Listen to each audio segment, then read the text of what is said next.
Thing, you're on mute. Are we on the radio? Well, let's go ahead and give it an official good morning and welcome to another edition. We got 2 hours of infotainment for The you on a music's Saturday. on. Yeah, well, I can hear it. Thank you, Jim. Thank you very much. And hopefully you are hearing me okay right now. We are, again, getting going, little irky jerky style on a Saturday. 2 hours of infotainment coming at you as we do each and every Saturday. It's Florida Talk Real Estate right here on Real Radio. Whether you're on 92.1, 101.7, I thank you. Maybe you're on a free download your iHeartRadio app. Thanks for finding your way into Florida Talk Real Estate on a Saturday. And maybe, just maybe, you're streaming with us. Facebook, Florida Talk Real Estate. That's where you'll find us. YouTube as well. Florida Talk Real Estate LLC on YouTube. We are streaming live on both. And thank you for joining us right out the gates. You can be a part of the show with your questions, comments, concerns in the world of real estate. Don't be shy. Dial 877-927-6969.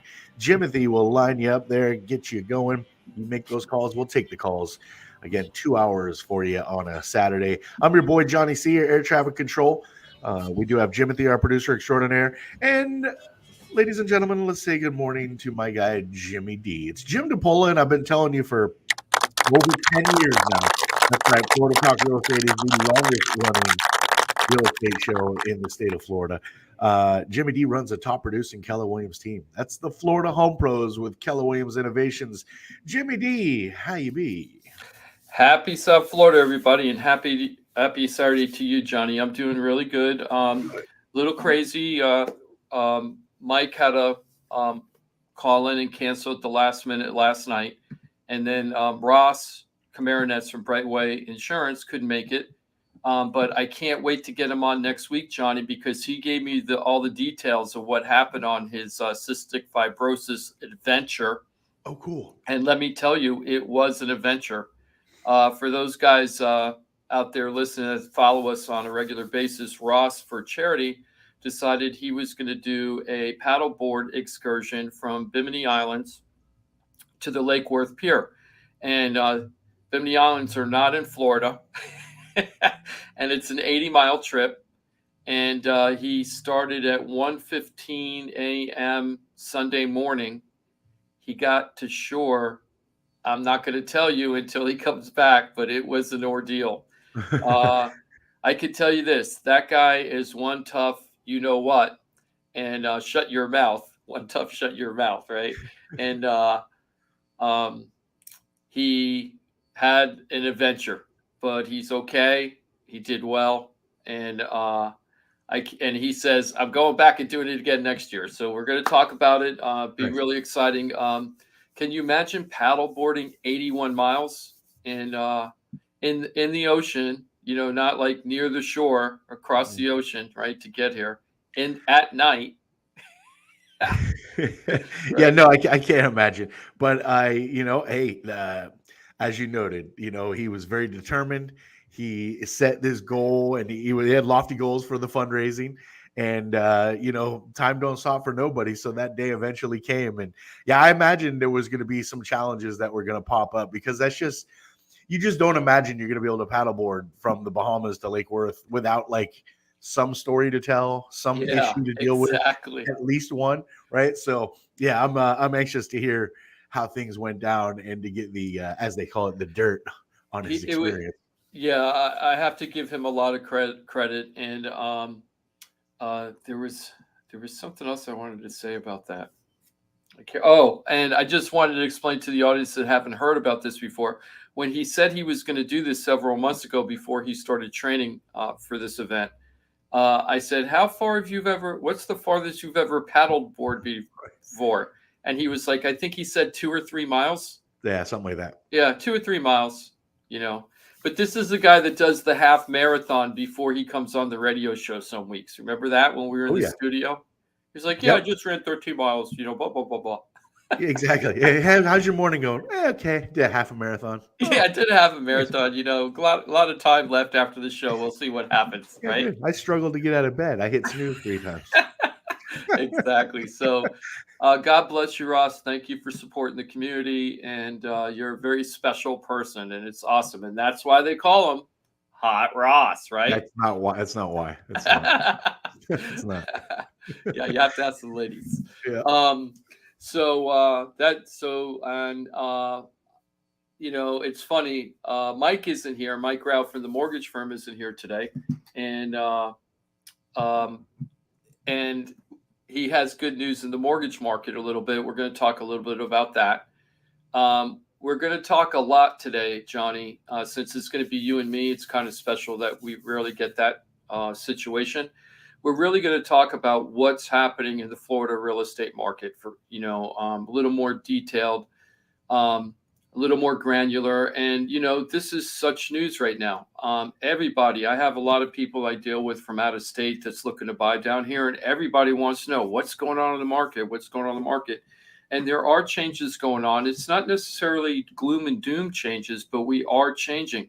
And just the fact that we have changes is surprising in itself in a way, because we had such a stable real estate market for so long, right? We've been in the 3s and 4s for 3.5 years, right? Prices Are you talking about interest rates? Or are you interest talking? rates, mortgage. Okay. I'm sorry, mortgage interest rates in the three. Thank you, Johnny. 3s and 4s, and sales were, until a few months ago, pretty stable and pretty predictable month after month, and prices were rising pretty predictably, right? But then everything started changing. So we're going to get into a little bit about that today. We're also going to talk about the jobs report, and also we're going to talk about why renting sucks right now. We might start off with that because I have an anecdotal story about that. Also, there's some new regulations coming out for FHA home buyers. This is very big news. Anybody thinking of using FHA financing, which is a low down payment, safe, federally backed, fixed rate 30-year mortgage. If that's the kind of loan product you're looking for, there's some big changes coming for the regulations on who qualifies for that. Okay. And it's a ray of sunshine in a pretty gloomy market for what looks like a pretty gloomy market up to this time for buyers. Yeah, so I've seen a couple of headlines that really led me to believe, like, oh man, there's an effort. I don't know what the impact is going to be, but there's an effort to put people over the top when it comes to being able to qualify for a home these days, specifically in the state of Florida. I saw in the last week several headlines that are like, oh, at least there's an effort. Again, I don't know what the impact is going to be, but there's some groundwork being laid. Yeah, the one thing that I find disappointing about the Hometown Heroes down payment assistance program, that new program we talked about that came out, that's a program, I think, where you can get up to, don't hold me to this because I don't have the notes out right now, but I think it was 20,000. I think it was, or maybe it was 25. I'm not sure. But they have a list of professions that are allowed to use it. And it isn't just the frontline people, but it's people like many people in the medical field, including like acupuncturists and more massage therapists, can get the down payment assistance. But if you're just a regular Joe Blow, person, there's no relief out there for you.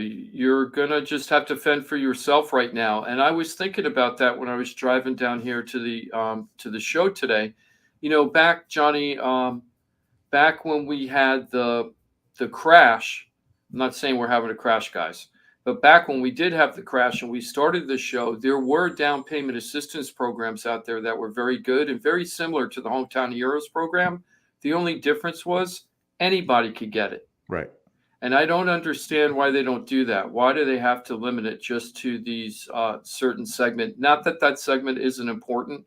I'm not saying that. Sure. But why don't they open it up to more people? Yeah, I think I'm with you. Make maybe just different programs, like make it a little bit more beneficial for those that we're talking about, giving a reward type aspect because of the contribution to the community. But all in all, I mean, I know the value of down payment assistance. I mean, it helped get me over the hump. But just make the program so that they're not forgivable. I mean, make them so that they are a second like ours was. I mean, ours was I had to deal with it if I was going to sell the home or refi it. When I refied 3 years ago, I guess now, gosh, time goes by so fast. 4 years ago. I had to deal with it. To me, that just seems logical. Just make it so that it's not forgivable. It's not that way. It's not like this huge controversy.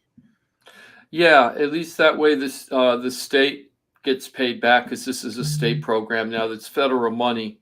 It's federal money that's being used for that. Sure, always. But yeah, but the thing is, it would be nice if the money came back to the state to be used for other purposes or to reinvest it back into the program because the affordability problem in Florida has been chronic. This isn't, everybody's talking about it's so unaffordable, so unaffordable. Yes, it is. I agree.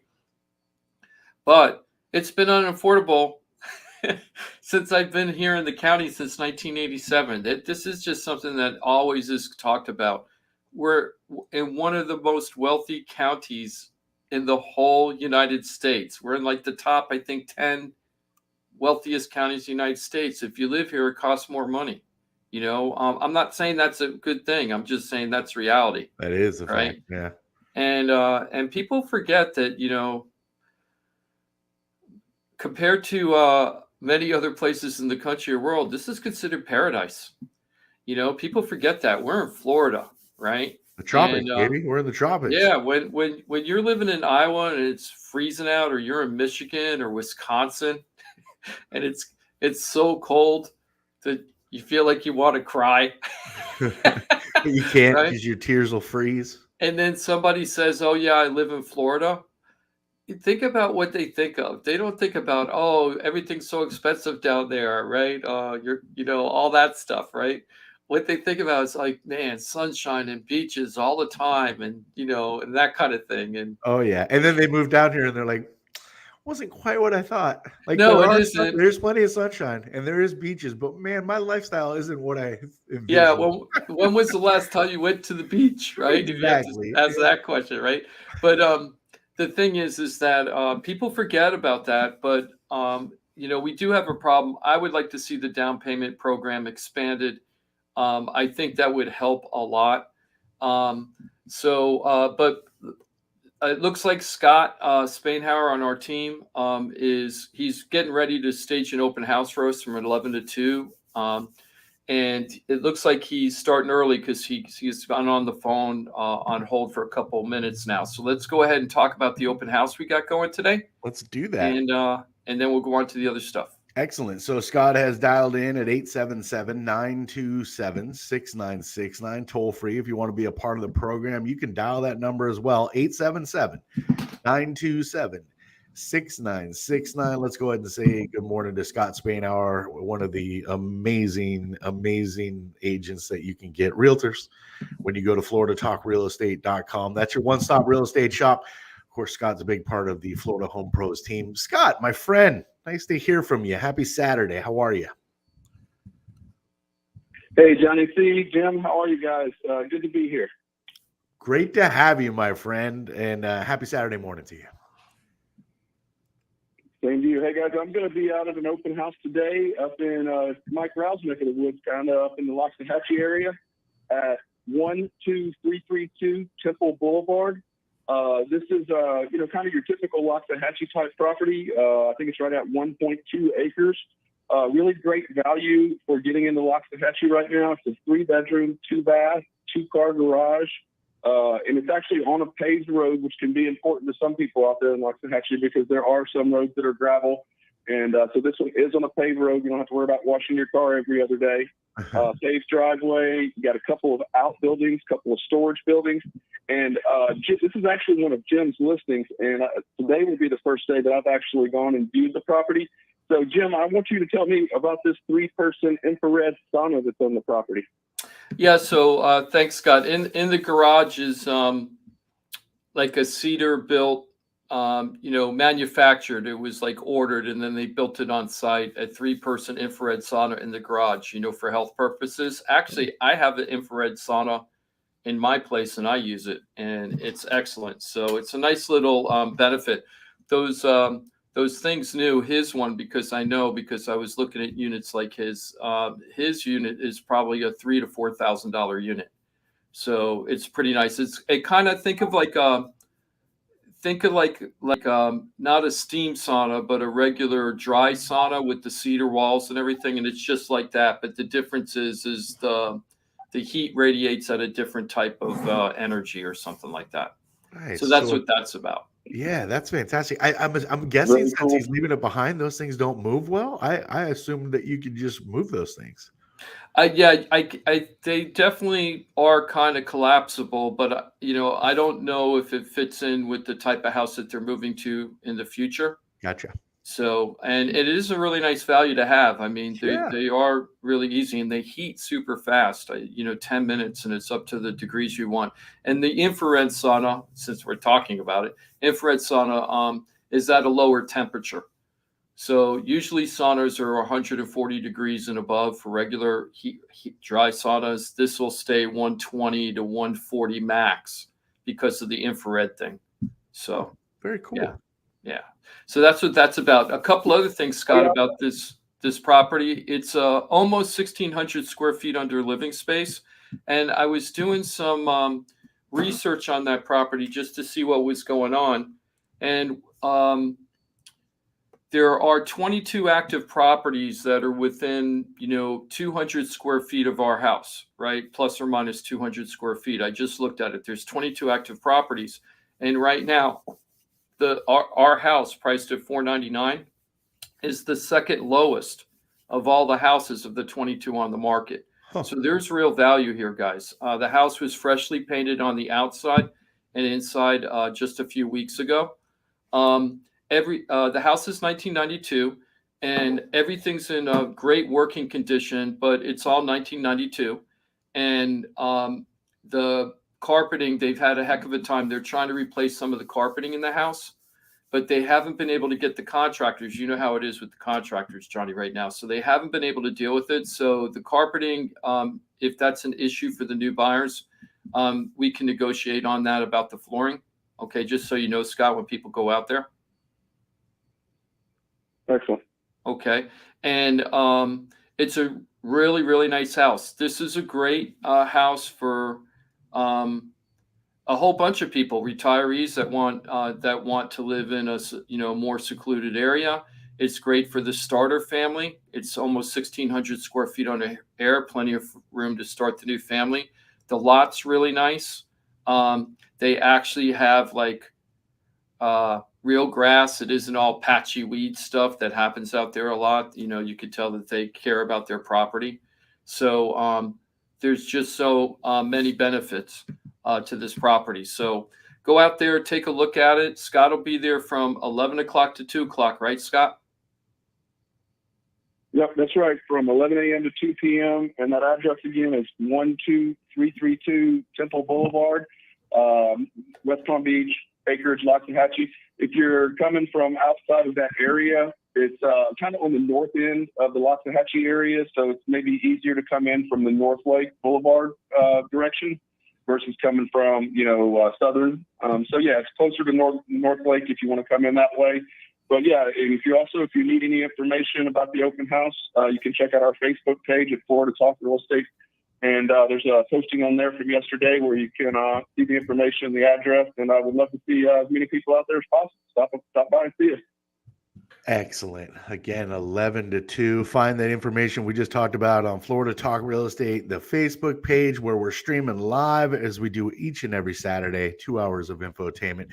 Scott, good to hear from you, my friend. I hope you're doing well. I know you're staying busy. And good luck out there today. As Jimmy D would say, sell that house, brother. You got it, guys. Hey, have a great rest of the show. Thank you very much, and I appreciate you checking in with us. Jimmy D, that was 12332 Temple Boulevard? Temple Boulevard, that's correct. From 11 o'clock to 2 p.m. And once again, like Johnny said, it's on Florida Talk Real Estate Facebook page. Just go over there, check it out. And if you want to check out the house before you go out there, but go out there and say hello to Scott. Excellent. 877-927-6969. That's toll free. You can be a part of the program. You're always welcome to join us. Questions, comments, concerns in the world of real estate. If you're thinking about buying or selling a home, a good opportunity today to have a little one-on-one with Jimmy D, maybe get over some of your concerns. Look, if you're not comfortable having conversations on air, totally understand. I'm not totally comfortable myself. why I go to floridatalkrealestate.com. It's the one-stop real estate shop. But if you'd like to get a Q&A session live on the air, if you have a question, I know others do as well, handle it with us at 877-927-6969. Thank you, Johnny. And Bienvenida, had just reached out to us saying that she has a daughter in Orlando that's a nurse, and she heard about this program and wants more information. So I just, on the Facebook page, just told her to give us a call at 888-973-7828, as Johnny just said. And all you got to do is say you want to know about that down payment program, and this is how we're going to be able to help you. We're going to get you to all the information related to the program, and we're going to get you over to Mike Rao from the mortgage firm that knows how to handle the whole process, because it is a new program, and Mike's qualified to get you through that whole thing, and that'll get you going. We would love to help you. So give us a call. And Natalie from Orlando now on Facebook is saying, hey, hello, everyone. So hello, Natalie from Orlando. There's a lot of stuff going on in Orlando. I keep in touch with that Orlando market because it's just on the southern edge of where we don't cover. And so it's always nice to know what's going on in the other markets. And I see that there's going to be some big changes with Airbnb regulations up there in Orlando. So that's kind of interesting what's going on up there. So let's see. So please go to the open house. Can I ask you a quick Sure. question about that Sure. property? Mhm. 12332 Temple Boulevard. You mentioned how, the price point, where you set this is really intriguing for a lot of folks because it's on the lower end of what's available in that neighborhood. But you said it's a 92, really well cared for. So it sounds like, the great opportunity for many different buyers on a paved street. Does it have city water? Oh, let me see. Hold on. Let me look up the listing. I don't want to say the wrong thing. No, I Okay, so totally hold on. understand. And Yeah. I know you said it was on 1.2 acres, don't I think think so. Scott said. So with a Yeah, pool or room for a pool? it's definitely room for pool. No pool in this property. Gotcha. And to be honest with you, okay, it's 1.19 acres. So Scott was right. And I feel bad that I don't know this off the top of my head, but I just don't want to say the wrong thing. Well, So bear you also with have me. quite a few handful of listings that are dancing through Yeah, your scroll. it's on septic and well, which is very common out there. I lived on septic and well for 16 years, right? So it's a septic and well system, but it's got some of the upgrades on this house. It has a brand new AC, brand new, right? Nice. And it also has a brand new water softening system, which is a really big deal out there because those are could be anywhere from $3,000 to $6,000. Those water softening systems, and they have a really nice one. They Nice. did not go inexpensive on their system, which is really kind of it's kind of important out there. If you don't do it right, you're going to have orange sinks and orange showers and orange everything. A couple Oh, other yeah. things it has is, if you add everything, because they also put in an approved hurricane approved garage door. If you add up all the upgrades over the last 3 years or so, there's over $15,000 of upgrades. So Wow. yeah, the bathrooms and the kitchen. Well, actually, one of the bathrooms has been updated. So even that happens. So really, it's just one bathroom that's original, and the kitchen's original, but in excellent condition with good appliances. So it's a great place to move in, and then make it your own over time. Johnny, that's kind of what you did with your house when you bought it, right? Yeah. When you bought your house, because you ended up putting the impact windows in and doing some other upgrades over time, Right. right? Right. And then the house grew in value and value and value, and that's how you were able to do a refi, right? Exactly. So That's exactly right. No, it sounds like a really, really interesting potential for a lot of folks that love that area. And folks that are, thinking like, well, maybe not that area. That might be a house that changes your mind for sure. The urban sprawl to the north and the west has been a tremendous impact for sure on the values of homes. And man, that's intriguing. That number's really, really intriguing. that whole area out there is going to be kind of like Weston, I think, in a way. I'm talking about with all the big developments out in that Western area. Right. It's going to be more like Weston is in Broward County. It's like its own universe, and you could like live, work, and play all in Weston if you wanted to. and not really leave that whole area. It's going to be like that out west eventually. That's what's going to happen. It's kind of already happening. Yeah, it For is. It sure. is. But it's not stopping. No doubt about it. Nope, it is not. Okay, so I wanted to let's wrap up. We only got like 4 or 5 minutes before we should take a break. I wanted to talk about some anecdotes because I'm getting calls lately that I haven't, the kind of calls I haven't been getting in a long time.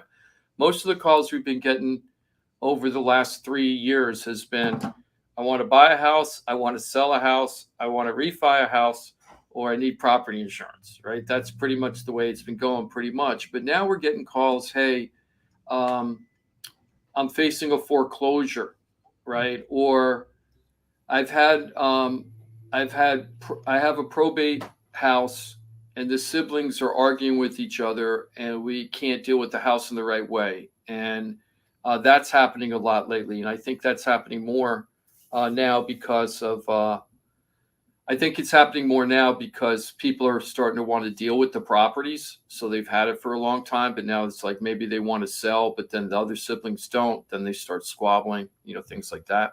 Mm-hmm. And I had this call just recently. Really good fan of the show, big fan of the show. A guy named Rick, and his daughter works for a grocery store. Single mom, lives in a rental apartment that she's been in for a very long time. She was only paying $1,000 a month, and it was very close to where she worked, and it was exactly what she needed for her family. And now they're raising it from $1,000 a month to $1,750 a month. Ooh. And she can't afford that based on her salary and everything. So Rick called me and said, is there anything, do you think you might be able to help her, give us some advice? So I was in front of my computer when he called. So I pulled up on the MLS how many rentals there were out there. And I think I put in there, if I'm not mistaken, I think I put in that it was a 2-bedroom minimum. Okay. And I didn't put a price point in. I just put 2-bedroom minimum, all of Palm Beach County. Right. All right. Now, all of Palm Beach County wasn't going to work for her, but I put in everything. So that would include all the county, meaning like Belglade and South Bay and Pahokee, wherever it was in the county. So there were 209 properties that were for rent. And I didn't even put in single family home or condo, and I didn't put in whether it was 55 or over or not. So there were 209 rentals. And then I went from lowest price to, lowest price to see what we got. So the first one was $500. So when I saw it, I was like, that has to be a room. It must be subletting a room. Well, it wasn't. It was 3 horse stalls. Right. So the first one when you do the search is 3 horse stalls. Now, can you at least tear out the fencing to make it one big spacious horse stall? Yeah, exactly. Right. So what do you think after the 500? When do you think the next lowest rental price? What do you think the next lowest rental price would be? 2-bedroom, huh? Minimum. I don't think you found 1,000. Maybe 1,100, 1,200, 1,800. Oh, 1,800 was the next, and there were 4 1,800s in a row, and then the next one went up to 1,910 or something, or 1,950.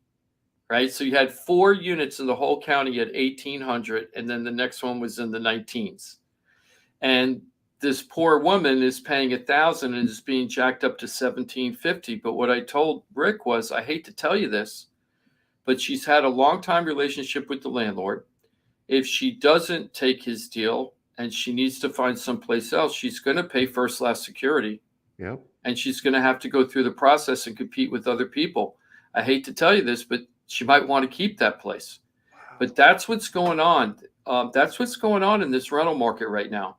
It's really crazy. I'm renting right now by personal choice. And my lease is coming up. And in order to get what I'm looking at right now, like where I'm living right now, I would have to pay probably an extra $1,200 a month for what I have right now that I've been living in for the last year. Man, right? It's a significant increase, right? Yes. So people are, everybody, anybody renting, they're going through this right now. And it really, and we've been saying over and over again that South Florida is the worst rental market in the country. Report after report after report. This is just like one news organization like Redfin or something came up with a report and everybody's using it. They keep analyzing it over and over again. All these different economic groups and like universities that specialize in real estate, like university think tanks, and they all keep saying the same thing. It sucks to be a renter in South Florida. Yeah. That's the technical analysis. If we're going to be technical. Yeah, no, it's amazing. I don't, I mean, you think about even, so I just kind of went over this, listening to the Penthouse the other day in my head. I was like, oh man, I kind of slipped my mind that minimum wage has gone up in the state of Florida. It'll go up again next year. And I think the year following. So I think minimum wage is like around, is it $11 an hour right now? I Okay. think, does that sound right to you? I don't really know, to be honest with you. Isn't that bad? But you can't afford to rent a place, even working 40 hours a week on that. Even let's say minimum wage is $15 an hour, you're probably not be able to afford that. It's I don't know where it goes from here, Jim, to tell you the truth, because rent's only going to continue to rise as the demand continues to rise, right? Yeah. So on the flip side, Johnny, we're going to talk about that. There was a really, really good article in the New York Times talking about what is happening in this crazy housing market. That was the headline of the New York Times. What is happening in this crazy housing market? Question mark. So we're going to talk a little bit about that on the flip side, and then we're going to take that information and then show you how you can use it for yourself to help you and your family make your decisions on what you want to do. And that's what we're going to lay the foundation for next segment. Well, I definitely will be paying as much attention as I can because we're in the midst of trying to do this transition for my family. Mm-hmm. Yep. Finding a new place, selling ours, and you're like, what? That's crazy time. Why would you do that right now? Well, because right now might be a great time. Oh, we'll give all those details and so much more. You can be a part of the show toll free at 877-927-6969. If you want to call in with a question, comment, concern, don't be shy. It's a 4-minute break and we're back to it. Jimothy will line you up. We'll get you right on the air with your question or your comment. Of course, if you're not comfortable on air, totally get it. You can always go to Florida Talk Real Estate on Facebook. That's a nice access point. Remember it. Florida Talk Real Estate is also a .com. We call it your one-stop real estate shop. Access to the entire team. Pros. They're experts in their field, and you can reach them all at floridatalkrealestate.com. And you'll find the hotline there at floridatalkrealestate.com. 888-973-7828. Answered 24 hours a day, 7 days a week by a live body. Get you connected to the pros pro that you need desperately. And maybe you need to talk to a bunch of the teams. Well, we'll bounce you around to the appropriate people. Make sure you get what you're trying to get done right by you and your family. FloridaTalkRealEstate.com. Back 4 minutes from now. Great to have you with us every Saturday right here on Real Radio. We'll be your friend. Follow us at Real Radio 92.1 on Facebook, Instagram, and Twitter. From the Gordon and Partners Weather Center. Have you or a loved one been injured through no fault of your own? Call 561-333-3333 or go to fortheinjured.com. Another hot and humid day for Palm Beach County. I'm meteorologist Zach Tovey. We're talking about temperatures today between 90 and 94 degrees, feeling more like 100 to 104. Showers and storms will flare up with the East Coast sea breeze, especially along the Highway 441 corridor, working their way inland throughout the afternoon and evening hours. This report is sponsored by Audible. This summer, fire up your imagination with Audible. Listen to comedies, thrillers, mysteries, and more. It's everything you want in audio entertainment, all in the Audible app. Sign up for a free 30-day trial at audible.com. Hey, it's your boy Johnny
and they can help you too. Trident Title LLC is the largest privately owned title company in Florida. When you need a title company to complete a refi, home purchase, or sale, Trident Title has got you covered. Not only do they offer competitive pricing, Trident Title has attorneys on staff to make sure if you have bumps in the road declaring title that you can get the job done. Beware, not all title companies in Florida have attorneys on staff. Trident Title does and complies with all the new federal regulations released last year. Ross Camaronets, owner of Brightway Insurance, has been helping our listeners get great rates on homeowners insurance plans. Haven't checked your homeowners insurance policy in a while? This is a great way to help reduce your monthly mortgage payment. Ross can also help with renters and auto insurance. Ross is only a phone call away and can usually get the answers you need same day. Call Ross today at 561-425-6228 or drop by his office at 873 Donald Ross Road in Juno Beach. So now you know why I'm happy to be part of the Florida Talk Real Estate Show, the longest running real estate show in Florida. And all these sponsors are just a phone call or a click away. Just call 888-973-7828. That's 888-973-7828. Or go to floridatalkrealestate.com. That's floridatalkrealestate.com. And don't forget to use the most accurate search engine to find your new home or ask for a free home valuation because floridatalkrealestate.com has you covered. That's floridatalkrealestate.com. This is Real Radio 92.1 and 101.7. Real talk for the Palm Beaches and the Treasure Coast.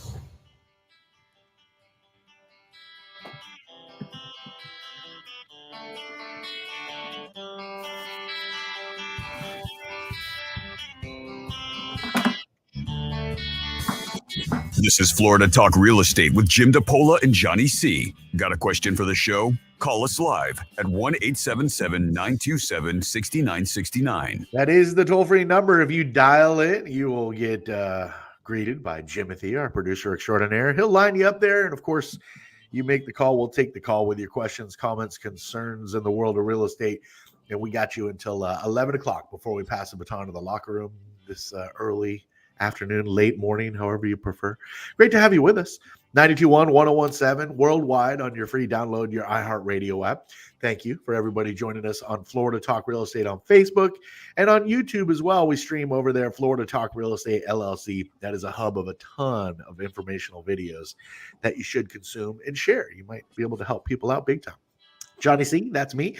And Jimmy D's here, as he is just about every single Saturday. I can only think of a couple times over the 10 plus years where Jimmy D hasn't been with us on a Saturday when we're live. That's Jim DePola. I've told you for a long time now. He runs the top producing Keller Williams team. Keller Williams Innovations is where you'll find the Florida home pros. Jimmy D, how you be? Good, Johnny. Good. Hold on here one second because I've lost our screen. Your screen? Because No, the screen. Yeah, I don't know where I am on the screen. Hold on. I have too many things up on my computer. Hold on here. Oh, are you one of those? You have like 1,000 windows open right now? I don't like doing that, but right now I can't find the StreamYard screen that we're. Oh, there it is. Okay. Okay, so I have the. Okay, I'm back. Even though I'm on the radio, I don't feel like I'm back until I can see myself on the computer. Is that there wild? I am. Yeah. And I just wanted to give a shout out to Keon Ellis. A couple of weeks ago, I sponsored a NBA draft party for Keon. He is a Eustis, Florida hometown boy who played for Alabama. And then he went into the draft. And he didn't get picked up that day, but a couple of hours after the draft ended, he got a two-way with the Sacramento Kings. And he played 5 days ago against the Heat. And this is the headline: Summer League standouts. Keon Ellis crowns Kings victory. Nice. So pretty cool. So it says Scottie Pippen Jr. controls the action. Keon Ellis catches fire, and more from day 2 at the Summer League Classics. So anyway, Keon just kicked butt. His videos were all over the place for a couple of days. I'm so happy for him. And I hope he continues his great NBA journey. It's going to be exciting to see that kid. We're going to see how far he takes it. And I hope it goes beyond his most, everything he's dreamed of and more. Super so congratulations, cool. Keon. Isn't that cool? Yeah, that is awesome. Yeah. I don't understand the whole summer league thing and the G League, and I don't really understand basketball that much. I'm being honest with you. But what I do understand is being inspired by people. And it's really great watching these young kids um, just like go for it all with no inhibitions and just go for it. And it's such an elite thing. Johnny, I didn't have any idea that only 58 people were going to be selected in that NBA draft. 58. Talk about elite of the elite. And that includes G League and international players you're competing with. So it isn't just college ball, it's Right. all of that. And only 58 get selected in the draft. That's pretty amazing to me. That was like, Yeah, well, wow. remember it's smaller rosters in the Yeah. NBA, so the sample size for the players needed is it's considerably smaller. So it's tough. Make professional sport in any sport, right? I mean, that is a Yeah. lofty goal. That's going to take a Mhm. lot of work and some good bounces. But yeah, Mhm. NBA, there's not a lot of spots to break through, so that's tough. Yeah. So anyway, congratulations to Keon, and I'm wearing my Player Performance First shirt today in honor of that. So I got my PPF shirt on. What is Player Performance First? That's Jarrett Perry's, one of our guys on the crew here. He formed and founded Player Performance First. I'm a co-owner of that company, proud to be part of it, and looking forward to big things coming in the future. So, Yeah, okay. kind of like Florida Talk Real Estate is the one-stop real estate shop. Player Performance First is like a one-stop sports agencies. I guess Yeah, the sports lamest agency way of putting shop. it. Yeah, Yep. I hear he's going to be in the Sports Illustrated again coming up soon. I think this is going to be his 5th time or something because Jarrett, one of his specialties and claim to fame is that he's a sports taxation specialist. I don't even know if anybody's ever been called that before, to be honest with you. I don't know if Jarrett made up that name, but it's actually what he's like best at yeah. is that he understands how to use the tax system correctly so that the players get benefits and not the teams or the NFL, PA, or the NFL itself. And as we've And talked with Jared over, the last couple of years, it's about putting that verbiage in the contracts for their players, right? So that it benefits them. He can set it up in certain ways. Like you can set it up in the contract. You can do it up through your taxes. You can do it through both. And when you have a specialist like Jarrett, man, when you're dealing with millions of dollars, everybody wants to pay as little taxes as possible. I mean, let's just face facts. And when you can see this huge discrepancy in what you might pay if you do something set up one way versus the other, it'll make you go to somebody that's great at what they do, like Jared. there was a player recently that got paid for playing a couple of games in a certain state that had high taxation. And the way it works is whatever you get paid for that game, you have to be taxed in the state it's played in. That's right. Well, for whatever reason, for these 2 games, he was paid because it was according to his contract, but he never stepped foot in those states because he didn't play and he didn't go with the team. But the way that the team reported it to the, on his income returns, if you will, or his income tax information, is that he played and the states were asking for their income tax because they played in that state. And Jared's like, no. Yes, he was paid because he was supposed to go there, but he didn't go. So he shouldn't have to pay that money. Right. He should pay the money based on the tax rate of, where he's, his other situation where he normally gets taxed. And he proved it right and he won. And it saved the guy tens of thousands of dollars. Now, that was just 2 games. And we were sitting there thinking, how many guys have no idea that this is happening to them? And if this guy's getting back tens of thousands of dollars, how many other players are just hemorrhaging money that they don't even understand because they don't have the right sports taxation specialist? Yeah, because they're not connected to people that actually care about what's happening to them and their money and their future. Yeah. If you're an athlete, know an athlete, go to FloridaTalkRealEstate.com. Yeah, give us a Get call. yourself connected to PPF. Talk to the team. Yep.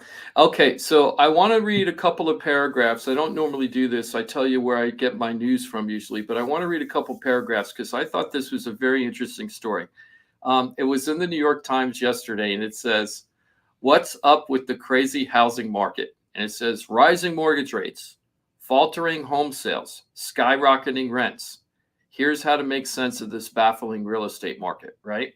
And, what they're saying in this big, national news organizations, what we've been talking down in the trenches about for months and months and months and months, right? But now it's like New York Times news, right? This stuff is going on, right? So let me just read a couple paragraphs here. "This spring should have been a busy time for home sellers.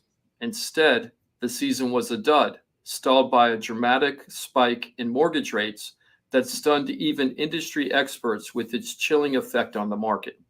The frenzied environment we had been accustomed to, with its eye-popping price increases and bidding wars that left buyers dejected and sellers giddy, suddenly seemed to be a thing of the past.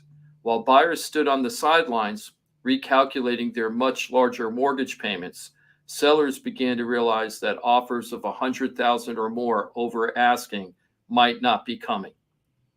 Right? And then it says, and then over in the rental market, it's the Hunger Games as rents skyrocket and would-be renters in cities across the country compete with dozens of other applicants. And then there's a quote, "Right now, we're in the cauldron of uncertainty," said Jonathan J. Miller, the president of some consulting group. Okay. Housing hates uncertainty. And the biggest enemy of the housing market is uncertainty. And we have buckets full of uncertainty right now. And I was thinking, yes, we do have bucketfuls of uncertainty. So I thought this would be a great way. We just talked about poor Rick's daughter, on the last segment, whose rent was being increased by 75%. 75% over what she was paying. And when we went to check for a better rental for her, nothing was less expensive than what she was being offered at a 75% increase. So all this stuff is really happening in real life. I mean, what you read about in the papers about crazy rents, it affects real people. The mortgage rates going up crazy high, it affects real people. The sellers expecting huge returns forever, that affects real people. So we're really in a changing market right now. Where we are is bucketfuls of uncertainty. There's no one that can tell us we're going to definitely go into recession, how long the recession is going to be. Maybe we don't go into recession at all. And this week was a great week to just show how crazy everything was, Johnny. So do you mind if I go over just a couple of stats and then I want you to let it fly? Okay. I love the stats. Let's hear them. Okay. So at the beginning of the week, and I've heard this for like 2 weeks now, if you read really deep, there were a lot of economists and like the people that work for like JP Morgan Chase and those kind of think tank guys, right, that were saying that they feel that the Fed is being too aggressive with their rate hikes for the Fed reserve rates by going 0.75 last time, because we're already seeing a downturn in the amount of inflation, and the inflation's already starting to cool. This is what some people were saying at the last week and at the beginning of this week. And then some of them actually got brazen enough to say, you know what? I know the Fed on July 27th is meeting, and they're saying that they're going to do probably another 0.75% hike again. But I think that they might not do it because the economy is really starting to soften up a little bit. And if they do it again, they might go too far in the restrictive phase, and then we can go into a really bad slump, which could turn into a much longer recession. So that's what those people were saying. I was thinking, well, why would they be saying that? And this is what they were pinning their hopes on. So we have the highest inflation since, I think, 1970, Johnny, is that right? I think 8.6%. I think it was 1970. Yeah. 74, something like that, 50 years, right? However, the rate of the increase in inflation has been slowing down since late April. So while we have high inflation rate, the rate at which it is increasing is slowing down. So it's kind of like that ball being thrown up in the air that we've talked about, right? It goes up and up and up, and then it gets to a certain point. It gets slower as it gets higher because it's starting to get pulled by for the gravity. and eventually it starts going back down. They're saying that we're seeing that slow down at the top end of the chart, and that if we do it again, we're going to push everything over a cliff, right? Well, that is assuming that the slowdown is from the impact of raising the rates on the federal level. I'm not bought into that, and I didn't buy into the idea of that they're doing it for inflation. I think that was an excuse. I think we obviously had to do it, but I'm sorry, Jim. Please continue your thought. No. The one part I didn't get was what do you mean that you? Because I'm interested. What do you mean that you don't think they were doing it for inflation? Do you think they were doing it for other reasons? What would be the other reasons? Oh, to just throw the brakes on the housing market. It was off the tracks. Like it was going to places where they'd probably start to panic because of the levels that we were reaching. So there are housing markets that are, economists or people that are entrenched in the market saying they're 50% overvalued. They say South Florida, like Palm Beach County, they say we're about 30% overvalued. So they didn't throw the brakes on the buying. Again, you started your article with people paying $100,000 over asking. That's the runaway freight train we were dealing with, where that housing market appraisals were going to have to keep going higher and higher to just meet with the market.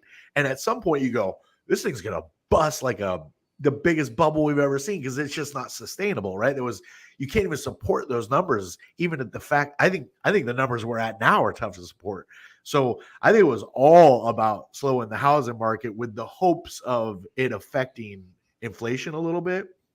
Our inflation is really, it's kind of pandemic related, really. I mean, ultimately, right, Jim? Well, here's the next thing I read last week that I thought was really interesting. Continuing with the theory that these people are saying that we might go too far with another big hefty Fed rate reserve hike, okay, because it'll go too far because we're already slowing down. They're saying that while the consumer price index inflationary information is super high right now, the consumer price index also includes food and gasoline, right? Energy. And those are very volatile, right? They fluctuate dramatically. They have wild swings. Food and energy have wild swings. So I thought they weren't included. No, for consumer price index, they are. But there's another one called PCE, and it's price something. Oh, I wish I remembered it again. It was PCE. The PCE takes out the food and it takes out the gasoline. And then you're left with the other stuff, right? And that is showing that the inflation is not anywhere near like really 8.6%. That it drops much lower, not 2%, which is what they're trying to get to, is 2%. Right. We're at 8.6% now. That's very far away from 2%. But if you took out the volatility of gas and food, that it'll go down. So that's what their argument was, right? So then on Thursday, those are absolutely connected, like a caboose on a train. Yeah, but I understand about the gas. Like I guess the food, the same thing. Gas and food, people are going to buy it no matter what, pretty much. Yep. We even did it when you were standing in lines in the 70s. Yes, I'm old enough to remember that. We had odd and even license plates to get gasoline because of the restrictions back then. And gas got to $2 a gallon and everybody was freaking out. But now it's $5 a gallon, and I'm looking out the window and I'm seeing hundreds of cars drive by me right now. So yeah, so little variant versus, and I know it's not that long ago, but it's long enough ago. In 2008, we had $5 gas. You saw people kind of scale back their driving a little bit, but our economy was in a very different place. Housing market was busting. Wall Street was busting. Like we were in this, we needed to bail out America kind of comeback in 2008. $5 gas. When we're now, that was a national average at the point. We're below that now because we've had a little push down in the last couple of weeks. But people aren't changing their driving habits. Maybe like big decisions, like I might not drive 3 states away now. But as you just noted, go hit the road. People are not driving less. It's not a thing. Yeah, they love and to bitch about gas prices, but they're not driving less. And here's the other thing: the rate of consumer spending, it's only decreased by 0.3, I think. So people really aren't scaling back on spending yet, even though hey, I just saw Pete Walsh's truck just drive by. Nice. Superman. He was on the show last Saturday. Superman. Yep. Yeah, you saw the guy. Superman go by. Nice. So, but Walsh Handyman Services, yo. Yep, Pete Walsh, handyman and painting and contracting. Give us a call. He's working on one of our houses right now. We're going to be putting on the market probably in about a week. Awesome. So the bottom line, though, is that what we're also seeing is that people really haven't, according to the reports we're seeing, that people haven't really slowed down their spending. Wages have starting to flatten out already, though, right? So the increase in wages that we've been seeing, even though they weren't keeping up with inflation, they were still going up. Well, they're still going up, but they're not going up at the rate that they were a couple of months ago, right? And then 2 things happened that I was like, uh-oh. So then I was thinking, wow, maybe the Fed won't raise the interest. Maybe what's happening is that we are going to take like a little foot off the pedal for the interest rate increases for the Fed Reserve because of all these signatures. And these guys are wonky. Maybe, they know a lot more than I do. But then 2 things happened. Okay, the first thing was the mortgage interest rates. The mortgage interest rates for this week, we always use the Freddie Mac report because that way we keep a consistent thing. Last week we were at 5.7. Right. Okay, and this week we're at 5.3. So we went down 0.4, right? But really, we went down 5.81. We really went down 0.51 since June 23rd. And why am I saying June 23rd? That's the week that we ended at the highest rate for the year so far. So 5.81 was the highest for the year and the highest for a very long time. And now we're down to 5.3. So all that, remember that week a couple of weeks ago, Johnny, where we went up a 0.55 in 1 week? Yep. Right? Well, we went down a 0.5 point basically in 2 weeks now. So we're at 5.3. So we're seeing the interest rates taking a little break here. But this is what I'm saying. It's bucketfuls of uncertainty. This isn't necessarily a trend yet by any means. Are you surprised though, Jim? I don't know if I'm surprised. So we know because we have pros around us to reach around and talk to and utilize their expertise. But so just because the Fed raises rates doesn't mean you're going to necessarily pay more for your mortgage. You can, you might, but it's not an if-then proposition. They kind of are connected, but it's not a definite, right? It's just not. So, and as you just noted, we've seen mortgage interest rates go down about 0.4 or so in the last week, 0.5, kind of that big pop that we had. It just kind of went back away. How? Right? Well, because we're seeing we're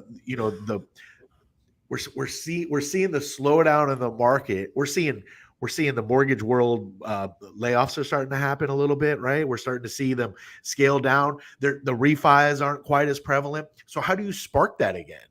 Well, you lower the interest rates that people can get. I mean, there's and the other factor is with mortgages, which is tying it right in what you're saying is we're down something like 24% from last month for the amount of people applying for mortgages. We're down 24% for mortgage applications, but 70% compared to a year ago. Right. So people are like no mas, right? The buyers are no mas, right? So now we're going to talk. You always knew, Jim. You knew as soon as there was a 5 in the first number as a psychological barrier. I don't know how we got there. It was probably a couple of years of looking at 3s in the first number, but a 5 in the first number is a phenomenal rate still. But we're so spoiled with thinking that 2 or 3%. So what you knew when that 5 was the first number, psychologically, it was going to throw a lot of people out, and financially, it does too. During the boom, we're going to leave off of this and then we're going to take a break, Timothy, right? During the boom, okay, the last boom, not the boom that we just are going through, right? Or just had, I'm going to say. I'm going to go a little ahead of everybody else. But the boom before that, '03 to '05, interest rates, people were paying 6% all day long. And they were buying houses for investments with 6% interest rate, right? So this 6% is really more of a psychological barrier. Also an affordability issue because the price had gone so high. So there is an affordability factor, but so was there back in '03, '05. The same stuff we were talking about today happened '03, '05. Okay. Yep. The difference is the people getting the mortgages today, as long as they're employed and their employment situation doesn't change, they're good for the money.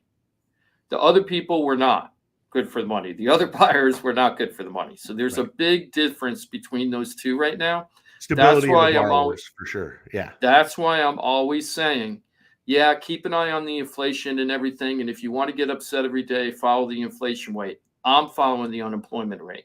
That's what's going to determine whether we have a major recession, not a major recession, if we're going to see massive foreclosures and huge price decreases. But right now, it looks like that is not going to happen. And we're going to talk about that on the flip side. Perfect. Lots more to get into. We got another hour remaining for you on a Saturday, and you can be a part of the show. It's toll free at 877-927-6969. Jimothy will line you up. You got a question, comment, concern, you want to get involved with what we're talking about, you want to change subjects, be like, hey, Jim, I'm planning on blah. Well, share the blah with us. We'll see if we can help you out. Of course, if you're not comfortable on air, I totally understand. You can reach out to the entire team of pros. We call it your one-stop real estate shop. It's FloridaTalkRealEstate.com. Again, access to the entire team. People that are experts in their field, and you can reach them all. FloridaTalkRealEstate.com. You'll find the hotline there as well. Go ahead and call that 24 hours a day, 7 days a week. It's answered by a live body at 888-973-7828. Quick 4-minute break. We're back at it another hour for you on a Saturday. Great to have you with us every Saturday right here on Real Radio. When the smart speaker you gave your parents eventually becomes yours, tell your smart device to play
2828 or go to floridatalkrealestate.com. That's floridatalkrealestate.com.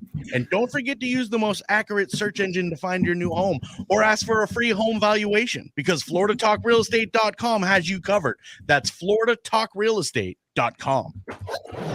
This is WZZR FM, West Palm Beach, Real Radio 92.1, powered by the law offices of Anajar and Levine Accident Attorneys. Been in an accident? Call 1-800-747-FREE. That's 1-800-747-3733.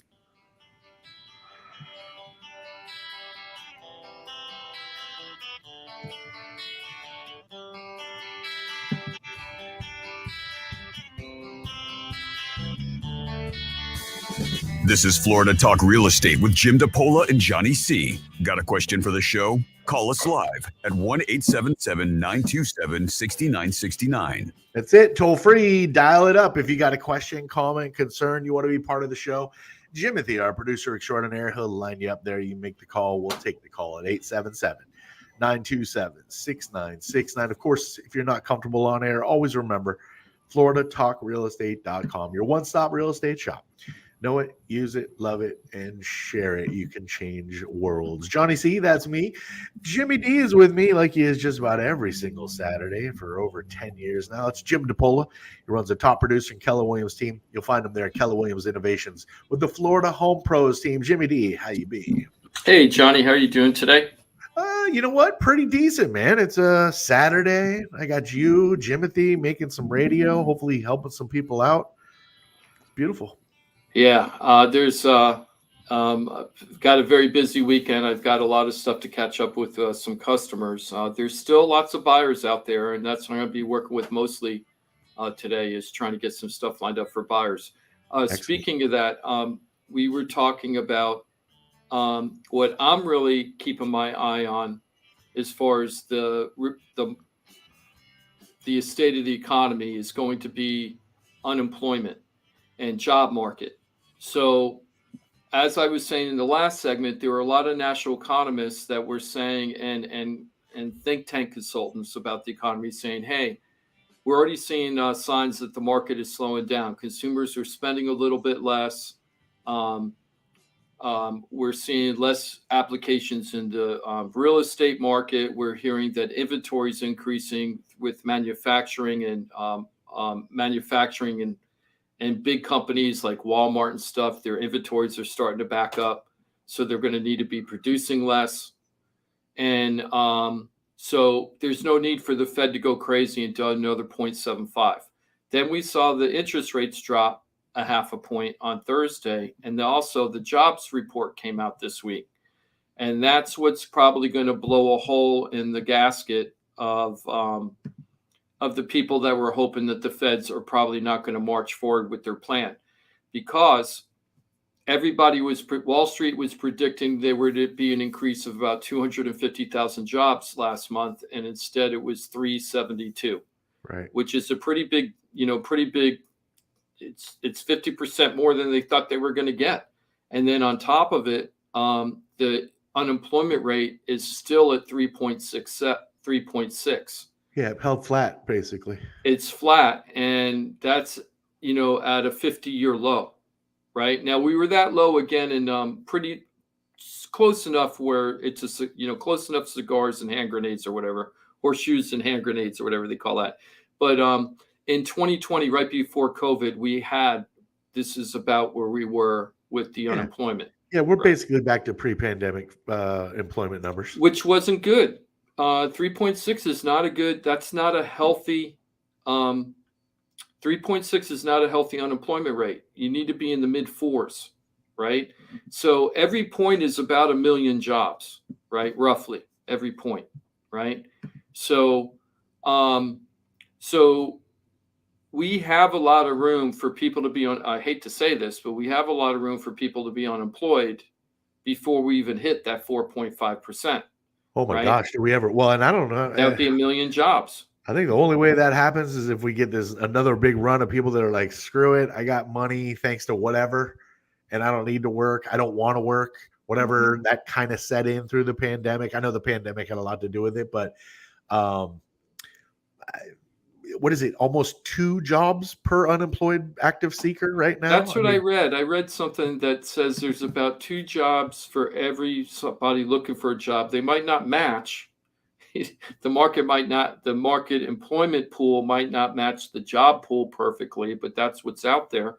But And our numbers are way off. Like we need more workers than are available. And I know the unemployment number is always non-exact, but the workforce needs to be bolstered. well, this is the part I don't understand, and I just feel like there's a huge disconnect here, and I feel like it's been going on for quite a while. People are saying that the economy sucks, and they were saying this before we got to the 5% interest rates. They were saying that in January. They Yeah. were saying that in November. They were saying that in August, right? But our unemployment stays super low. We've seen rising wages. This is before the inflation started getting super high. Okay. We were seeing all that, and people were still complaining, but they were spending more money than ever before. But they were complaining that the economy sucked. So I don't understand where the disconnect. So right now, what we're seeing is everybody's saying the economy sucks, but the jobs reports are strong. Unemployment is reported as low. So I'm not saying that. I just don't understand it. I'm not saying it's wrong or right. I'm just saying I don't understand the disconnect. There might be a real reason for that disconnect. So there was a report I read that might give me a little, give you a little insight into this. It did for me a little bit. So there's a news group called Market Watch, and I read it a lot, but Market Watch, they're very independent thinkers, let's put it that way. And I read a lot of the stuff that they're just wrong about, completely wrong. It's like they have an axe to grind. That I don't know what the axe is because they're not like a big part of my my repertoire for news, but they always seem like they have an axe to grind, and I'm not even sure what axe they're trying to grind. Okay. But here's something that they said that was kind of interesting. They said that they're seeing some cracks. And here's something. Okay. While the unemployment rate is 3.6%, okay, they said a separate survey of households found fewer people working. So the jobs report is coming from the employers. Well, and people who are collecting unemployment. Yeah, this is coming from the household. I'm currently quote unquote unemployed, Okay. but I don't collect unemployment, so I'm not counted. Oh, I see what you're saying. Right. So this might be the thing, Johnny. So it's saying survey of households, right? A separate survey of households found fewer people working. So when they're going directly to the households, they don't have numbers. Okay, they didn't give me numbers. There weren't any numbers. They just said that it's reported. Households are reporting fewer people working. Okay, that's why I don't like this news organization sometimes, because I'd like to have more information than just that. Right. Right. But that's something. That's just something to consider, that we're not seeing everything yet. It was kind of like the housing market. I said for several months what was going to happen. Right? I said, hey, look, I was saying in November, you think you're going to be at under 6% interest rates by the end of the year? Are you friggin' nuts? Right? And I told everybody, it's like, look what happened in 2018. Look how fast everything increased. And then in 2018, we had the fastest increase of mortgage rates ever recorded by Freddie Mac until last year. It happened once again last year, but then it dropped right away. And now it's happening again this year. Yep. And so what I feel like we're in such choppy water, we're in the buckets of uncertainty. So we're in this choppy water, and I don't know if the waves are going to get bigger or if we're going to see the waves deflate, but we're in this choppy water right now. This is the thing that so as the interest rates, as the Fed raises rates, what we were seeing is global investors, they get into our different investment tools within our government, our country, and like the bonds and the treasury notes, and you start to see what's happening is the dollar has become really, really strong through our raising of our rates because of the investment from the rest of the world into holding our kind of money, I guess is the best way to say it, right? Layman. And I am a layman, by the way.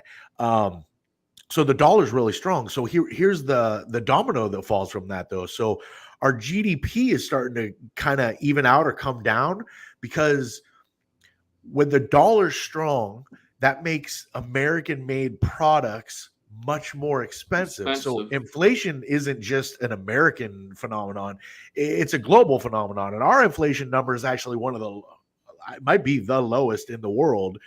Our inflation is nowhere near what it is in other parts of the world. Far from, actually, like half. You know, you could do some comparisons. But so our GDP is already kind of evening out or getting a little lopsided in the wrong direction. And that's not going to stop, because so inflation is worse in other parts of the world where they have to buy goods, right? And they're not going to be buying our goods because our goods get more expensive because our dollars going up in value. So it's this like damned if you do, damned if you don't scenario where we're bolstering the net that we have from the Fed, we're bolstering the dollar, but we're impeding our manufacturing progress or our ability to at least have a even break even when it comes to the GDP as far as what we're bringing in, exporting and importing, because nobody's going to be buying American goods. It's already slowing down considerably, but it's only going to get worse as the dollar gets stronger and stronger, which is going to happen as we continue to raise rates. So I don't know. They're at this point now, like you said, we're really choppy waters where they almost got to go. They've been using the soft landing term for the last month or so. I think a recession is very avoidable because of the job numbers are really indicating that. But I've felt that way all along. But man, the economy's teetering just on manufacturing alone, and we don't manufacture a ton. Well, my thing is that my big problem is I'm almost on the same page. You're not quite, right? So my thing is about this manufacturing stuff, and they talked about it in here. Hold on, because they had something about. Oh, I guess it wasn't in this article. No, American goods have always been expensive. No, so what's happening is like the high end stuff, right? Well, I read for American goods. Yeah, but Walmart is backed up with too much stuff in their warehouse. Walmart. Yeah. Well, and we've seen this phenomenon for about 2 months now, and it's actually starting to get recognized by the media. When the media is talking about it, they're late. They're always late. My wife mentioned it to me like 2 months ago. She's like, man, everything that I try to return, they tell me to keep. I was like, well, that's interesting.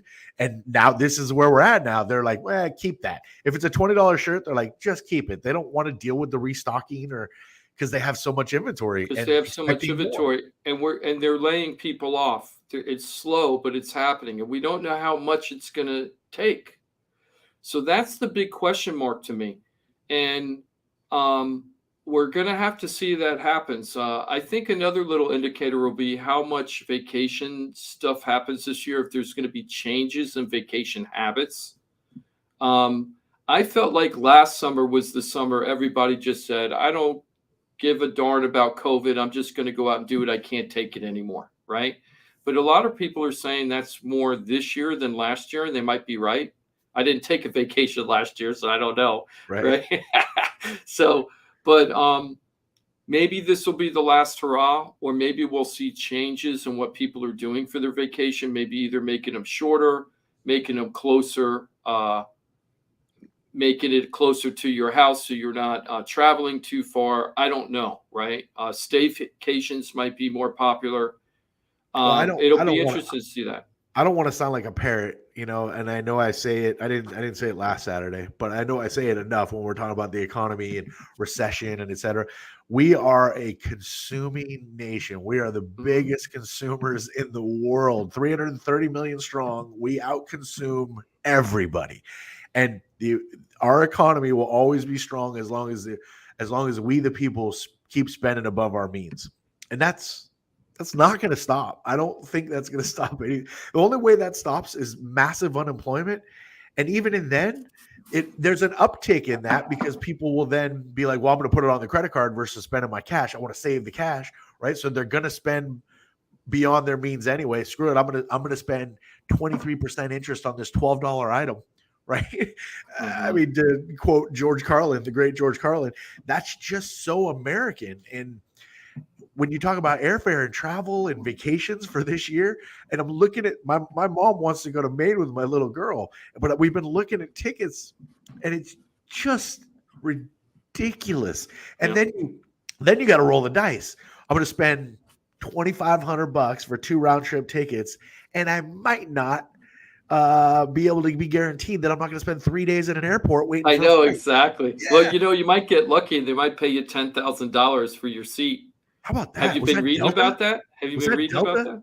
Yeah, I think I don't know Delta, which. right? I didn't have time to read the whole thing, but I read a couple of places. I read one guy got 3,000, another person got 10,000 for giving up their seat. Is that crazy town? It is. Well, I don't understand. Yeah, I don't get that. I don't understand it either.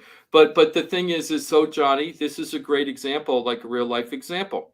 What's the Johnny C family going to do? Are they going to go ahead and splurge? And I'm not saying good or bad or indifferent, but what's the decision going to be made? Yeah, screw it. I want to go on the vacation to Maine. I'm just going to do it, make it happen. I don't care. Or is it going to be, you know what? I just don't feel comfortable spending that money right now, and I'm going to sacrifice and not have that experience, right? And that's what I think this is what's going to decide if we have this quote soft landing, or if we have the plane skidding into the runway and hoping it doesn't explode and the tires don't pop as it's landing, right? You don't know. So it's going to be very interesting. One of the things I love about real estate is that it's ever evolving, and there's so many factors involved. But we're going to wait till the next segment, but the next segment we're going to talk about, I know we're not taking a break right now, but the next segment we're going to talk more about what this means to you in your everyday life from a buyer and seller perspective, and what's happening in the market locally. So now we're going to almost get there, okay? But before we do that, I want to take the last 5 minutes or so on this segment and talk about briefly, because we'll probably have these guests come on the air, but about seller buyers. And we haven't talked about seller buyers in a long time. What's a seller buyer, Johnny? Well, you got to sell your home that you're in. You need those proceeds in order to buy the next property. So we described it as a very delicate dance over the years, something that you have pulled off more than a handful of times, Jimmy. Yes, without making people homeless. That's right. The true seller buyer is not only do they need the money from the seller house to buy the new house, but they have no place to live in between those two transactions. Right. I want to give the keys to this one while I'm getting the keys for this one. Yeah, right. Like a baton when running in a relay race, right? Uh-huh. So and that's what's called in real estate world a simultaneous close. I mean, you're closing on the sale of your property and closing on your purchase property simultaneously, right? At the same time. Right. So there's not even like an hour where you're homeless, right? Yeah, you're hoping the biggest problem you have is the moving companies are mad you're not there to open up the door fast enough for them, right? That'd be great. Because the title company took a little too long to sign all the documents or something, right? But people were always saying, "Oh, that's impossible. That's impossible." And we were always saying, "We do it all the time." And not everybody believes me. Even some of my customers don't believe that we're able to pull it off. But we've had 2 really good examples of this now. Scott Spainhauer, who's at the open house today at 12332 Temple Boulevard in Loxahatchee from 11 to 2 o'clock. And you really want to go out and see that house if you're looking for a home. It's the second lowest priced home within plus or minus a couple hundred square feet. It's a 1,600 square foot, 3-bedroom, 2-bath, 1-car garage home. And it is priced as the second lowest house in that whole area. And the house is in very good condition. It isn't like you have to go in there and rip it all apart in order to move into it. It's move-in ready. It's got a newer AC. It's got a brand new water treatment system. It's freshly painted on the inside and out. Everything's ready to go. And it's super affordable. And if you're looking for an affordable home, you should go out there today from 11 to 2, 12332 Temple Boulevard in Loxahatchee. Go to Florida Talk Real Estate Facebook page to see more information about that. Everything you just said leads me to believe that so many of those properties are just way overlisted, overpriced. Well, they weren't compared to a couple of months ago. We're going to see what happens with these new interest rates, right? With the interest rates, their interest rates have gone up so fast that we really don't know how bad the interest rate increases are going to affect the prices yet. We know the True. sales are slowing. But I know you, Jim. I've done this show with you since day one. I've worked, as part of the team full time. You're not one to be like, giving houses away. You're not. You're No. looking to maximize what sellers can get. So when you position it like, the second least expensive home within so many, square miles or whatever, I think people have in their head that, oh, well, there's a reason they're trying to give it with that. That's just not your MO. So to me, instantly, I'm thinking, well, all those other homes are just massively, Well, they're being listed too high, probably. yeah, there's some. Well, if a house is listed, let's say $70,000-$80,000 more than ours, but it has a newer kitchen and newer. One of our bathrooms upgraded has newer bathrooms, and let's say, I'm just making up, not compared to my house, but it has new bathroom, new kitchen, new flooring, new paint, right? Of course, they're going to get more than the house that doesn't have all of that, all those check marks. That's so fair. there are some differences there, but you're right about this. And we priced our house to sell. So go out there and take a look. Go out there and take a look. We were. I forgot what we were talking about right before that because it was tying in. Seller buyers. Seller buyers. So the thing is that we had Ken and his wife Ivania, and they were looking to sell a house in Boynton and move into a single family home because they have a growing family. They were preferring that they would do Palm Beach County, but they were priced out of Palm Beach County. But we ended up getting them a very nice home near the Becker Road exit. That's the little sweet spot. I call it the honey hole for Palm Beach County residents that are looking to buy an affordable home, single family home, and don't want a huge commute. That helps a little bit being by Becker Road. So they bought something out there. They got a pool home. They're really, really happy. But they had some bumps in the road on both the deals. When we sold their unit, the house didn't appraise.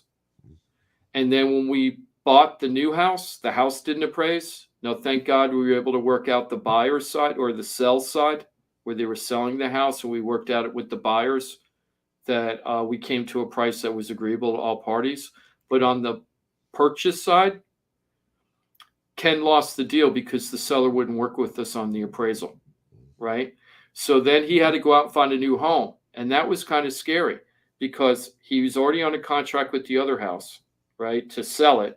He has a certain date he needs to sell it by. Now, we gave him like 75 days from the time he signed the contract with the buyer before he had to close. So we had a 75-day window. We knew we could find him a house. We did. Then that deal fell apart. Yeah. So that burned several weeks. So it was a little scary. So Scott went out there and hustled, and Ivania and Ken were stiff upper lip, and they just plowed through it. It's like, hey, move on to the next house. If that's what we have to do, that's what we have to do. And then they found a house like 7 days later, 10 days later. And now they're all going to close still on the same time that we had during that 75-day time period. In fact, I think we're going to be closing about 2 weeks early, knock on wood. So we took 75. So the point I'm trying to make here, the owners went under contract with their house without having a new house yet, asked for 75 days to close. So they had plenty of time to look for the new home. Then we went out and found him a new home. That deal died. Then we found him another home, and we're still closing within that 75-day time frame. Was it a little stressful? Yes. I have extra gray hair. I see that one. Looking at Facebook, you can see it right now. I have extra. What am I doing? Extra gray hair. I call that one Ken. That's it. Yeah. Thanks, Ken.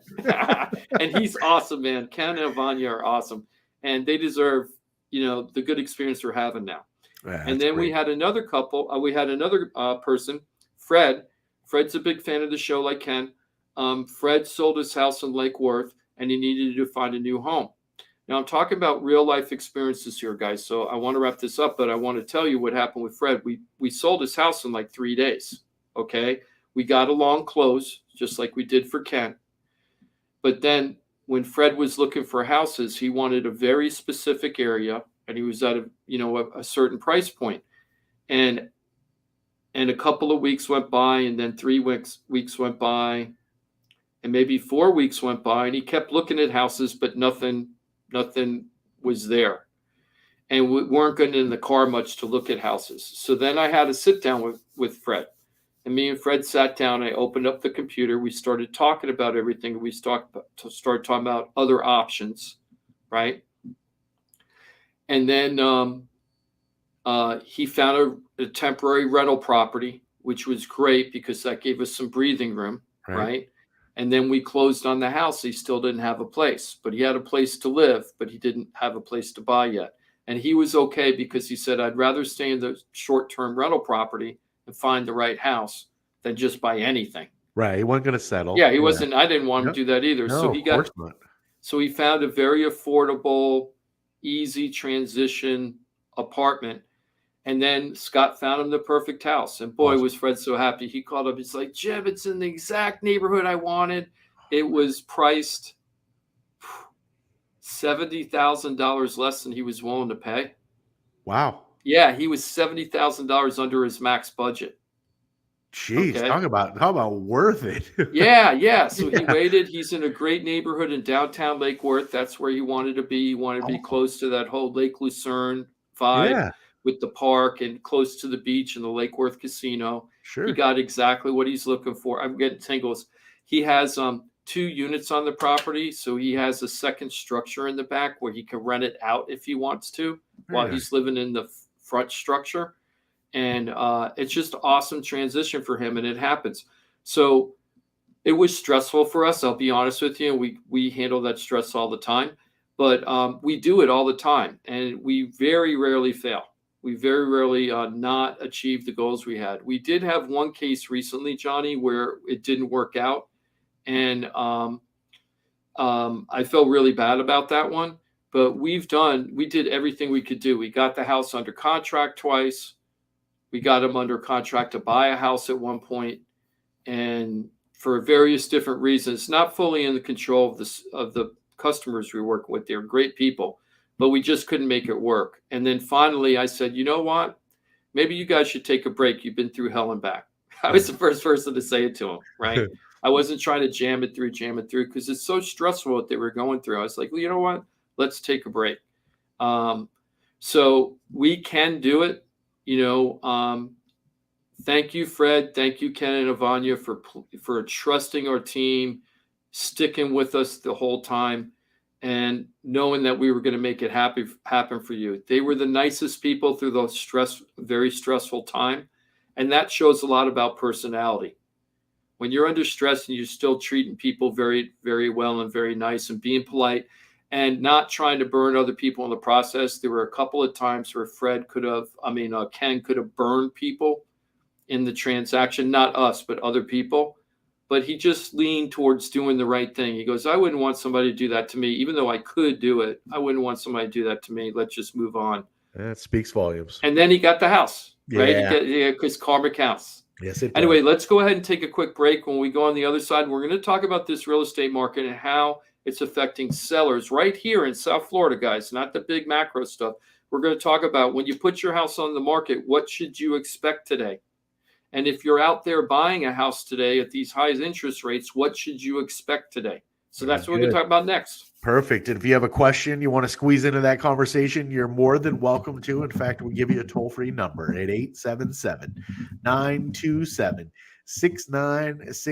Jimothy will get you going there. You make the call, we'll take the call. We still got one big, nice, long segment for you.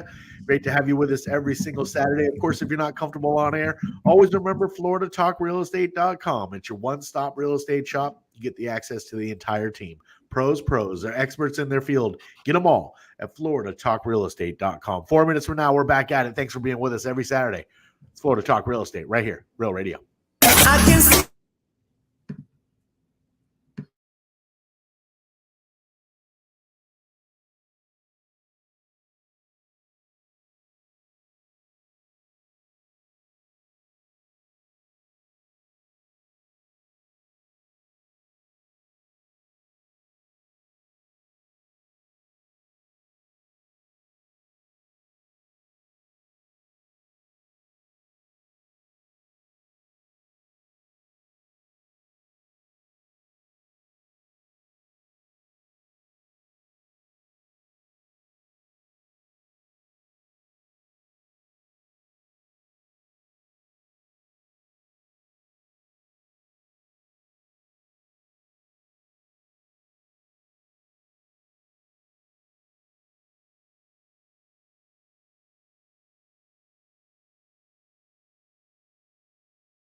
98.17. Real talk for the Palm Beaches and the Treasure Coast.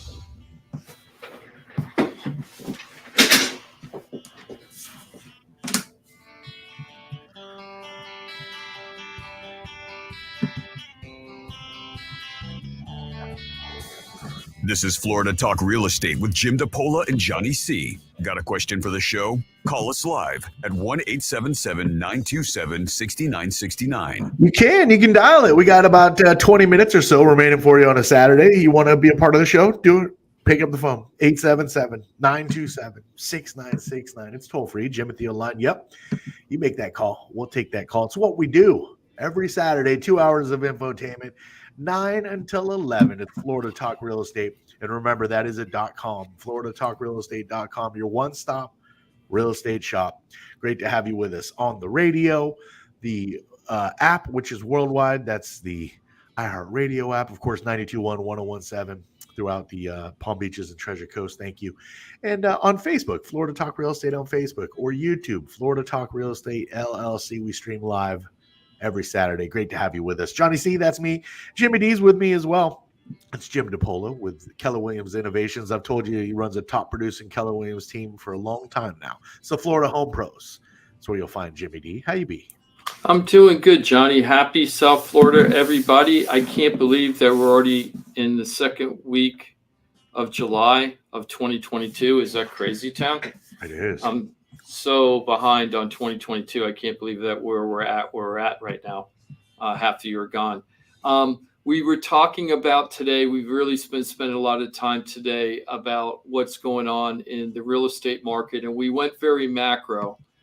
Big takeaways were inflation's still high, jobs report very strong, Feds look like they're going to keep the pedal to the metal as far as raising interest rates, but we won't know until July 27th. I'm telling you, keep an eye on the unemployment rate. I think that's going to be the Jenga piece that decides if the tower stays up or if it collapses. Probably. And so keep an eye on all that. But what's it like in the real world? And for the last couple shows, I've been doing this little stat factoid from the MLS because I got this from a guy in Orlando, actually, a guy named Ken, who's an excellent Keller Williams agent up there, has a great YouTube channel. And he always checks how many new listings came on in the last, let's say, 24 hours compared to how many houses went pending under contract, right? Now, he's been checking that stat for a very long time, for several years in Orlando, and Orlando isn't much different than South Florida when it comes to sales. So what he had been noticing for most of the last couple of years was, I'm giving up an example. Let's say that there were 100 new properties put on the market. Okay. All right. They would have 90 to 120 go under contract that day. Okay. So you get 100 new properties into the hopper, but then that same day you have 90 to 120 that disappear and go from that active hopper to under contract. Right. Okay. But now what he was seeing was almost double the amount of new listings coming on compared to what's going pending that day, right? And I've been talking about that on the show. So let's look at what today's 24-hour report is from the MLS. I pulled it up during the break. Now I can't find it because I'm Jimmy D. So hold on 1 second. I have too many damn screens out here. Hold on. No, that's interesting that it's peaking like that. So I guess we're just, as sellers are like, man, this is the last hurrah. This is our last chance, I guess. It seems like that's the mentality. Well, here's what happened in our region in the last 24 hours. Now, our region basically is everything from Dade County all the way up to Vero Beach, Indian River, right?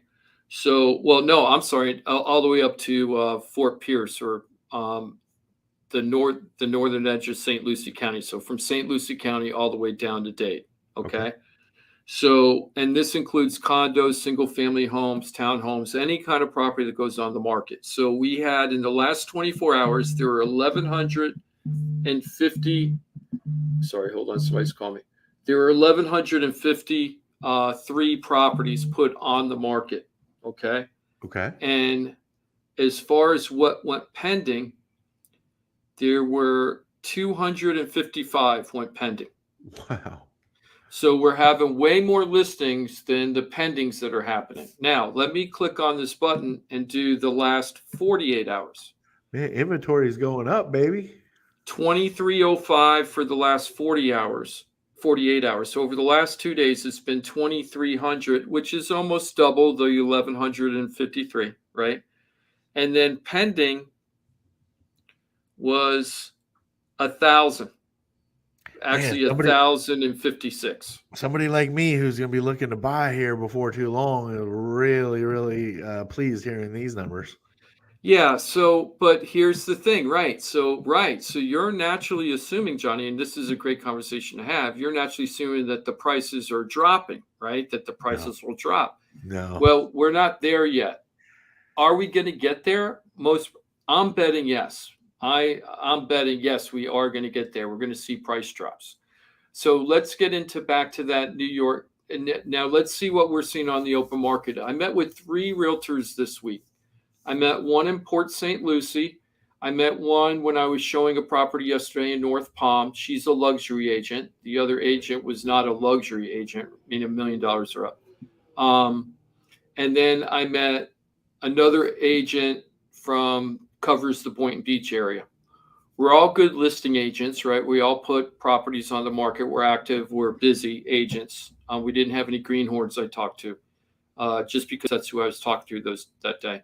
But they all 3 said the same thing to me, that they're putting the houses on the market and they're not getting the stream of people coming in, and they're not getting the guaranteed offers that they used to be able to guarantee. So like the luxury agent, she goes, I have somebody that called me that's complaining that they've only had 10 showings in 4 days.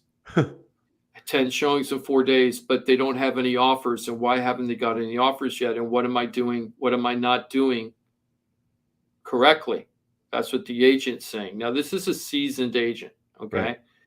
And she was like, that's the expectation right now, is like what it was even 90 days ago. Well, maybe not 90, because January, things were humming along pretty good. It was probably March when I was starting to say, what I was saying in November is happening right now. It's happening, right? Yep. So for 3 months, 3 months ago, this was a completely different market. It isn't, but what we haven't seen yet, we've seen price reductions, but we haven't seen overall price decrease for medium home sale for the counties. No, we actually saw that go up. We saw it go up. It went up. It went from 601 in May to 615 in June for the Palm Beach County market, and that's similar to the other counties that we cover.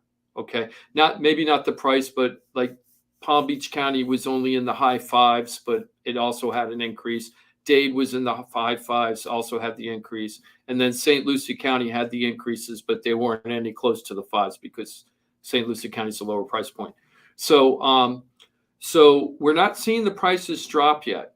So the sellers, couple of tips that I'm going to give sellers is, number one, make sure you price your house right. Don't use emotions to price your house. You got to look at how your house compares to the other houses on the market based on condition, size, okay?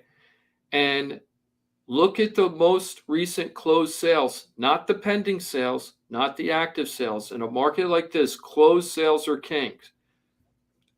A year ago, I wasn't using the closed sales mostly to determine the sales price I was going to put a house on the market for. I was using the pending sales and the active sales in most neighborhoods. Why? We were in an inclining market that was so clear that we were in an inclining market. If you price the house based on closed comps, in my opinion, you were actually doing a disservice to the seller. You're leaving money on the table. You were leaving money on the table. Yep. But now you can leave money on the table by not pricing it right. So, or maybe you shouldn't sell the house if you're not getting the price that you absolutely have. But don't do this. The biggest mistake people are going to make in this market. I wish I could get a nickel for everybody that's going to take this advice to listen to the show and doesn't call me, because you guys are going to make a lot of money with this tip, right? And the tip is base your house on the closed sales happening right now, okay? And be honest with yourself about your house. Because if you're not, the buyers are going to do it for you. Oh, they'll tell you. Yeah, and there's a reason why there was 10 showings in 4 days and not an offer, because the buyers were telling that agent that you referred to, you're asking too much for your home. Well, not necessarily, Johnny. Those 10 buyers. No, they're like, that's not a house we're going to make an offer. Well, let me play devil's advocate. Okay, now this is about being a seasoned agent. That sounds so logical as what you're saying. But what could be happening is they're still going to get an offer from one of those 10 buyers. Why? It's turning into more normal market. They don't feel that they just have to slap an offer in to get out the riffraff. So they might go home, look at 4 or 5 properties. True. Go home and then go, you know what? That one we saw 4 or 5 days ago, I really like that house. I'm not seeing anything better, but I don't want to pay that price. So let's go in and turn this price and see if they'll give it to us. Yeah, let's go see it again. Yeah, no, Yeah. That's a great perspective. Absolutely. So that's what I want to tell the sellers. I know when I'm talking about this stuff, it sounds like, what's that, Chicken Little and the sky's falling? I'm not. Okay, you might be feeling that way if you're sellers, like, oh my God, what am I going to sell my house for if you're thinking of selling?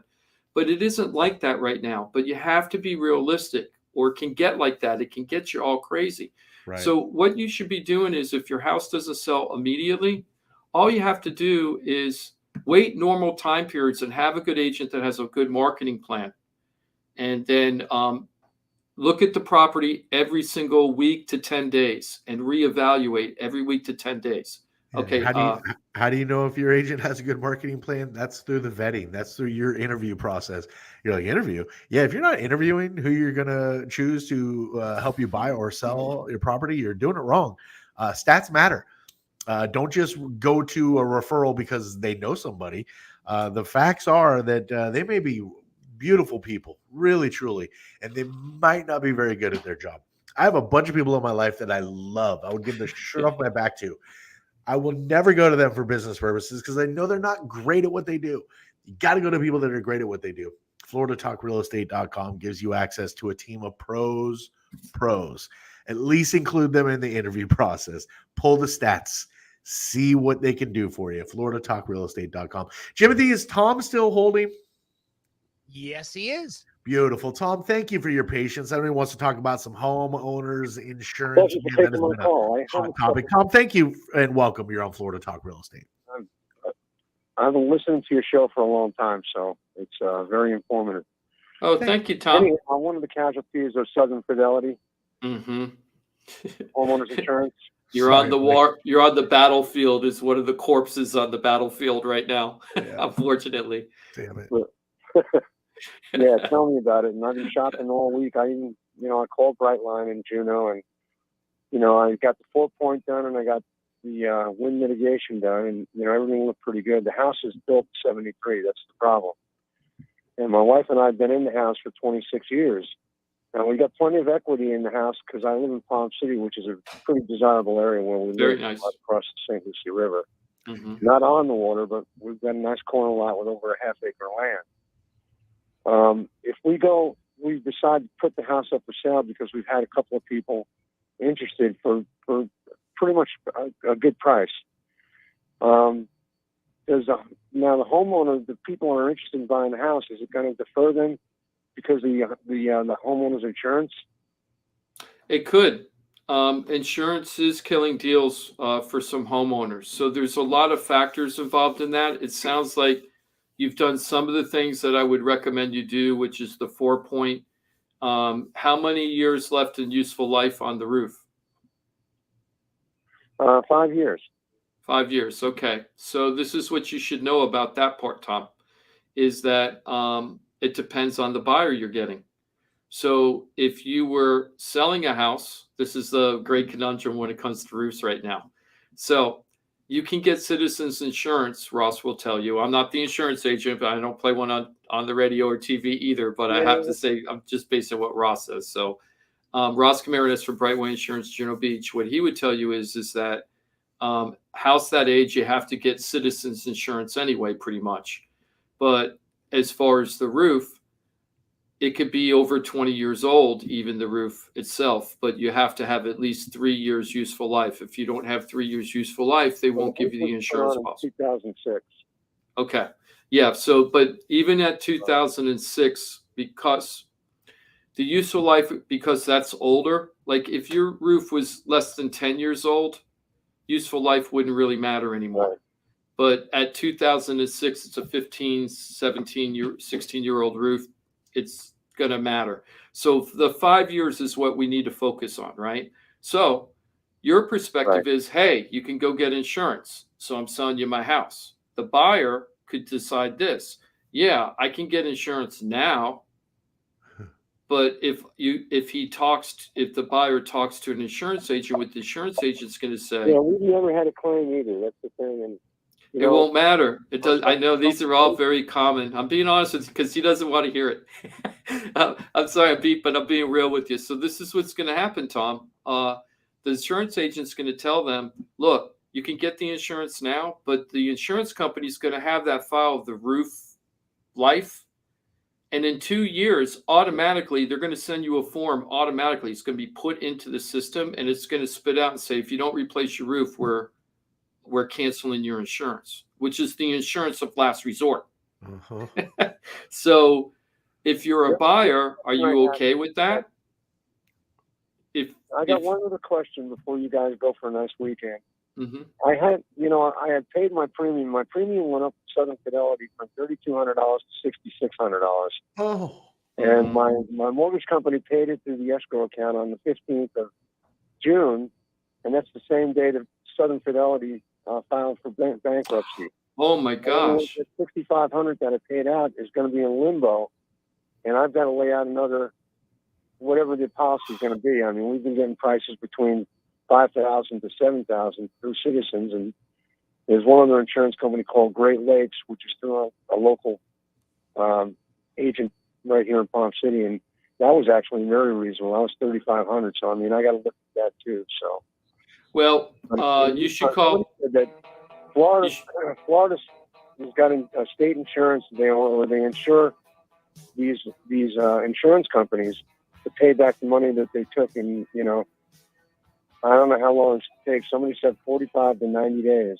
So I can share my personal experience with you, Tom. We were really similar. I think it was about a month after the escrow payment came out and paid our annual. Our company went under.